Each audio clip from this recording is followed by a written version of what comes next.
بسم اللہ الرحمن الرحیم۔ السلام علیکم۔ ناکامل بائے عائشہ ذوالفقار کی آخری قسط کے ساتھ حاضر ہوں۔ مجھے بس اس شخص سے بدلہ لینا ہے سبین، اس کے بعد تم بخوشی مجھے ہتھ کڑی لگا سکتی ہو، چاہے تو پھانسی پر لٹکا دینا۔ فدق نے پاس پڑا سریا اٹھایا تھا۔ وہیں رک جاؤ۔ میں نے ریوالور کا رخ فدق کی طرف کر دیا۔ میرے موبائل کا ریکارڈر آن تھا۔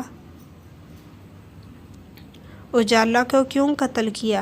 میں نے اسجد سے پوچھا۔ سبین، میں نے کسی کو قتل نہیں کیا، یہ جھوٹ بول رہا ہے۔ اسجد ابھی بھی انکاری تھا۔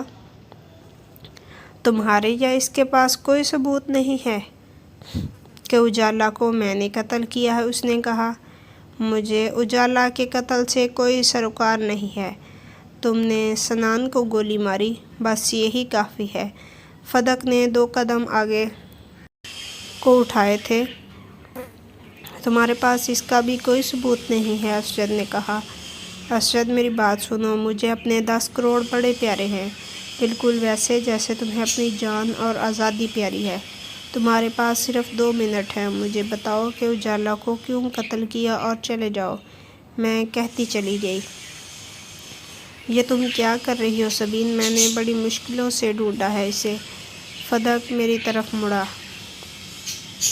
مجھے کوئی فرق نہیں پڑتا کہ تم نے ماضی میں کس کو قتل کیا اور کس کو دھوکہ دیا۔ مجھے صرف اس وقت اپنی ریپوٹیشن عزیز ہے۔ مجھے اس وقت صرف اجالا مہرا کے قاتل کو گرفتار کرنا ہے، اور وہ مجھے مل گیا ہے۔ میں بڑی آسانی سے اجالا کا قتل اس کے سر پر تھوپ سکتی ہوں، لیکن مجھے صرف یہ بتا دو کہ سچ کیا ہے۔ میں اسجد کو پھانستی جا رہی تھی۔ سبین، میری بات سنو، یہ تمہارے بھائی کا قاتل ہے، سنان کا قاتل۔ مجھے اسے قتل کر لینے دو، پھر بالے ہی پھانسی لگا دینا۔ فدق پگھلا جا رہا تھا۔ کہو اسجد، تمہارے پاس ایک موقع ہے اپنی جان بچانے کا، صرف سچ اور پھر چلے جانا۔ میں نے اپنا ریوالور فدق کے ماتھے سے لگا دیا تھا۔ وعدہ کرو کہ مجھے جانے دو گی، اسجد نے کہا۔ وعدہ، میں نے کہا، اور وہ ایک ایک کر کے سب بتاتا چلا گیا، سنان کے قتل سے لے کر اجالا کے قتل تک۔ جاؤ، میں نے اسے اشارہ کیا تھا۔ وہ فوراً اٹھ کھڑا ہوا۔ سبین، وہ میرا دوست تھا، میں اس سے محبت کرتا تھا۔ تم نے بھی تو کی ہے نا محبت، تمہیں بھی تو پتہ ہے نا کہ محبت میں چوٹ لگے تو کیسا لگتا ہے۔ فدق کی جان نکل رہی تھی۔ اسجد باہر کی طرف جا رہا تھا۔ میں نے اچانک اپنا ریوالور ہتھیلی پر رکھتے ہوئے اس کی طرف بڑھا دیا۔ ہاں، مجھے پتہ ہے محبت میں چوٹ لگے تو کیسا لگتا ہے، میں دھیرے سے بولی تھی۔ اسجد کا بیان ریکارڈ ہو چکا تھا۔ فدق نے میری ہتھیلی پر سے ریوالور اٹھایا اور پورا میگزین اسجد کی پشت پر خالی کر دیا۔ سنان کا بدلہ لے لیا۔ چلو۔ میں فیکٹری کے کاغذات اٹھا کر باہر نکل آئی۔ اسجد کی خون سے لت پت لاش وہیں پڑی رہ گئی۔ فدق میرے پیچھے ہی باہر آیا تھا۔ بیٹھو، میں نے اسے کہتے ہوئے جیپ سٹارٹ کی تھی۔ وہ چپ چاپ بیٹھ گیا۔ میں اسے لے کر سیدھی امی کے گھر آ گئی۔ جاؤ، یہ تمہارے ماں باپ کا گھر ہے، یہ لے لو، اسے بیچ کر کوئی کام شروع کر لینا۔ میں نے فیکٹری کے کاغذات اس کی طرف بڑھا دیے تھے۔ گرفتار کرنا ہے تو کر لو، اس نے کہا۔ جاؤ۔ میں ایک نظر اس کی طرف دیکھتے ہوئے گھر واپس آ گئی تھی۔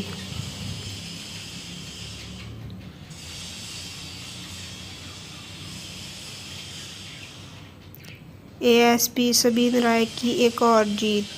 اجالا مہرا کا قاتل پکڑا گیا۔ اگلی صبح کی بریکنگ نیوز یہ تھی۔ میں نے اسجد کا ریکارڈڈ بیان عدالت میں پیش کر دیا تھا۔ مرسلین کی عزت اور وقار پوری طرح بچاتے ہوئے سارا ملبہ اپنے اوپر گرا لیا تھا۔ میڈم، کیا آپ جانتی تھیں کہ آپ کے شوہر آپ کی ناک کے نیچے اتنا گھناؤنا کھیل کھیل رہے تھے؟ میڈم، آخر آپ کو اتنے سالوں میں کبھی ان پر شک کیوں نہیں ہوا؟ کیا آپ بھی ان کے ساتھ ملوث تھیں؟ کیا آپ ان کی پشت پناہی کر رہی تھیں؟ میڈیا نے سوالات کر کے میری عزت کا فالودہ کر دیا۔ بڑی مشکل سے میں وہاں سے بچا کر نکلی تھی۔ اسجد کی کیس فائل میں یہی لکھا تھا اس نے بھاگنے کی کوشش کی اور اس کا انکاؤنٹر کر دیا گیا۔ گرفتار کرنا ہے تو کر لے، اس رات تقی کی کال آئی تھی۔ دیکھ لو، پھانسی لگا دوں گی۔ میں نے کہا لگا دے، وہ ہنسا تھا۔ ایسے نہیں، تمہارا بازو چیر کر ہتھکڑی لگاؤں گی تمہیں، میں کہتے ہوئے کال کاٹ دی۔ میرے پاس ابھی آگے کئی سال تھے اسے پکڑنے کے لیے، کبھی نہ کبھی وہ میرے دانت کے نیچے آ ہی جاتا۔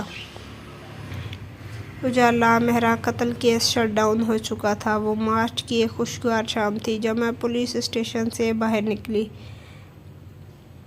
مرسلین اپنی گاڑی سے ٹیک لگائے کھڑا تھا۔ تم سے بات کرنی ہے، وہ آگے کو آیا۔ مجھے نہیں کرنی، میں اس کے پاس سے گزر گئی۔ اس کے بعد بار بار آیا، کالز بھی کرتا رہا، نہ جانے اب کیا راگ سنانا تھا اسے۔ بس ایک بار بات سن لو، یہی کہتا رہتا تھا۔ ہاں سناؤ، میں آخر تنگ آ گئی۔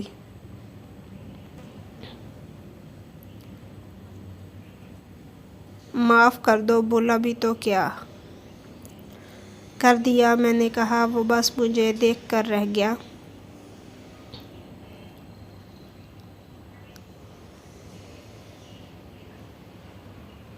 قسم کھا کر کہتا ہوں، محبت تم سے کی تھی، آج بھی تمہیں سے کرتا ہوں، آگے بھی تمہیں سے کرتا رہوں گا۔ اس نے کہا۔ تو پھر دغا کیوں کیا؟ محبت کی تو نبھائی کیوں نہیں؟ محبت کی تو بے وفا کیوں بن گئے؟ مجھے اپنا دھتکارا جانا آج بھی یاد تھا، کیونکہ میں شاید بزدل نکلا۔ میں ڈر گیا۔ اس نے کہا۔ کس سے؟ میری آواز اونچی ہو گئی۔ دنیا سے۔ اس کا لہجہ دھیما ہو گیا۔ تم ٹھیک کہتی ہو، مجھے اپنی عزت، شہرت، مرتبہ اور وقار زیادہ پیارے ہو گئے تھے۔ محبت ایک دم کہیں پس پشت ہی چلی گئی۔ اس نے کہا۔ نکاح سے ایک رات پہلے میرے گردے میں شدید درد اٹھا، ناقابل برداشت۔ رپورٹس کروائی تو پتھری کے ساتھ ایک نیا انکشاف بھی ہوا۔ جان لیوا میں باقیوں کی طرح نہیں تھا سبین، میں تو انجانے میں ہی تم سے محبت کر لی۔ وہ تو میرا حق ہی نہیں تھا، مجھے تم سے محبت کرنی ہی نہیں چاہیے تھی۔ وہ کہتا جا رہا تھا۔ میں اس قابل ہی نہیں تھا کہ کسی سے محبت کر پاتا، مجھے اختیار ہی نہیں تھا اپنی محبت میں ڈوبی کسی دلربا کو گلے لگانے کا، اس کی خوشبو سونگھنے کا، اس کے ہونٹ چومنے کا۔ تم بھی تو انسان تھی نا سبین، فرشتہ تو نہیں تھی کہ تمہیں شادی کے بعد مجھ سے کچھ چاہیے ہی نہ ہوتا۔ تم پاس آتی اور میں دھتکار دیتا، تم خواہش کرتی اور میں پوری نہ کر پاتا، کیا ہوتا پھر؟ تم آخر کیوں رہتی ایک ایسے شخص کے ساتھ جو پورے حق سے تمہیں گلے بھی نہیں لگا سکتا تھا؟ چھوڑ ہی جاتی نا ایک دن، سب کو پتہ چل جاتا کہ مرسلین مہرا کتنا ناکارہ انسان ہے، ادھورا، شکستہ، ناکامل۔ اس کا سر جھکتا جا رہا تھا۔ تم نے صرف بے وفائی ہی نہیں کی مرسل، تم نے اعتبار بھی نہیں کیا۔ ایک بار مجھے بتاتے تو صحیح، ایک بار کہتے تو صحیح کہ صرف ماتھا چوم سکوں گا، صرف کندھے سے لگا سکوں گا، صرف محبت سے دیکھ سکوں گا اور کچھ نہیں کر سکوں گا۔ میں نے کہا نہ ڈر گیا تھا؟ وہ بولا۔ میں تو نہیں ڈری مرسل، 4 سال جس شخص کے ساتھ گزارے اسے ایک مجرم کی حیثیت سے دنیا کے سامنے لاتے ہوئے میں تو نہیں ڈری۔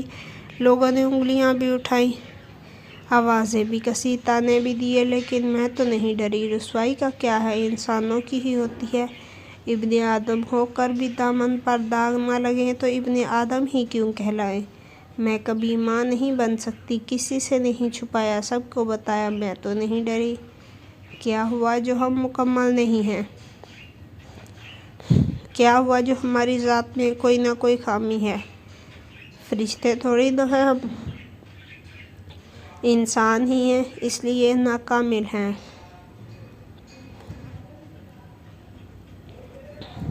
میں کہتی جا رہی تھی، وہ بس چپ چاپ سنتا جا رہا تھا۔ یہاں پہ اختتام ہوتا ہے اس خوبصورت سی کہانی کا۔ لازمی نہیں کہ ہر سٹوری کا اختتام ملنے ملانے پہ اور ہیپی اینڈنگ پہ ہی ہو، کچھ کہانیاں ادھوری بھی رہ جاتی ہیں۔ اپنا بہت زیادہ خیال رکھیے گا۔ ایک نئی کہانی کے ساتھ پھر ملتے ہیں۔ اللہ حافظ۔